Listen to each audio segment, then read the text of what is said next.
महादीप जसवंत महिमा प्रयास स्वेच्छासेवी अनुष्ठान सदस्य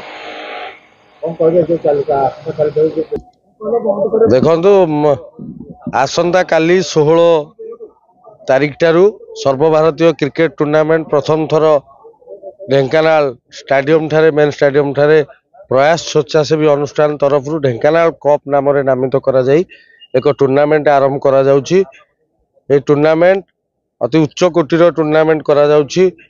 बाहर राज्यरू 4टी टीम एवं ओडिशा रू संबलपुर कटक भुवनेश्वर एवं ढेंकानाल गोटे लोकल टीम खेल होउची। एटा ड्यूज बॉल ले खेला जीवो माटी पिच ऊपर खेल हम इंटरनेशनल लेवल ले जो भली खेल होउची से भली खेल हम एवं एठी अति सुंदर डेकोरेशन करा जायछि। ड्यूज रो ओसीए पैनल रो अंपायरिंग कौन प्रकार असुविधा न होवा पई ओसीए पैनल रो अंपायर मान को रखा जायछि एवं जो माने दूरभाषी यंत्र रे ताकू प्रसारण करिवे जो कमेंटेटर मान को भी ओसीए पैनल रो कमेंटेटर जो माने स्टेट लेवल रो मैच गुडी को कमेंटेटिंग करछन स्कोरर एमान सब रहउचंदी एवं जेहेतु प्रथम थर हेछि आमे चेष्टा करूचु माने मैच टी टूर्नामेंट टी अति रु अति सुंदरता भाव में केमती ये टूर्नामेंट हम एवं ढेंकानाल जस रहिबो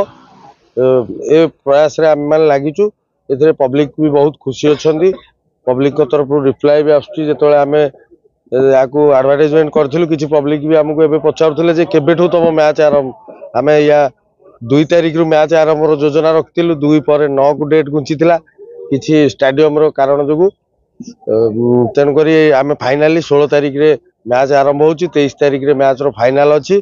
काली मैच को इनागुरेशन करिवे माननीय खाद्य जोगाण मंत्री ओडिशा सरकार कृष्णचंद्र पात्र महोदय तांको सहित सम्मानित अतिथि भाव में पौराध्यक्षा जयंती पात्र एवं एथलेटिक एसोसिएशन सेक्रेटरी नलिन दास महोदय एवं आमर भारतीय जनता पार्टी रो सभापति रासबिहारी बेहेरा एवं अन्य अतिथिवृंद सहित काली रहिबे एवं ऑर्गेनाइज टीम रो समस्त सदस्य रहिबे एथलेटिक एसोसिएशन सदस्य मान रहिबे एवं आमे माने मीडिया बंधु मान को भी निमंत्रण करछु काली कार्यक्रम रे रही कार्यक्रम को सफल करांतु।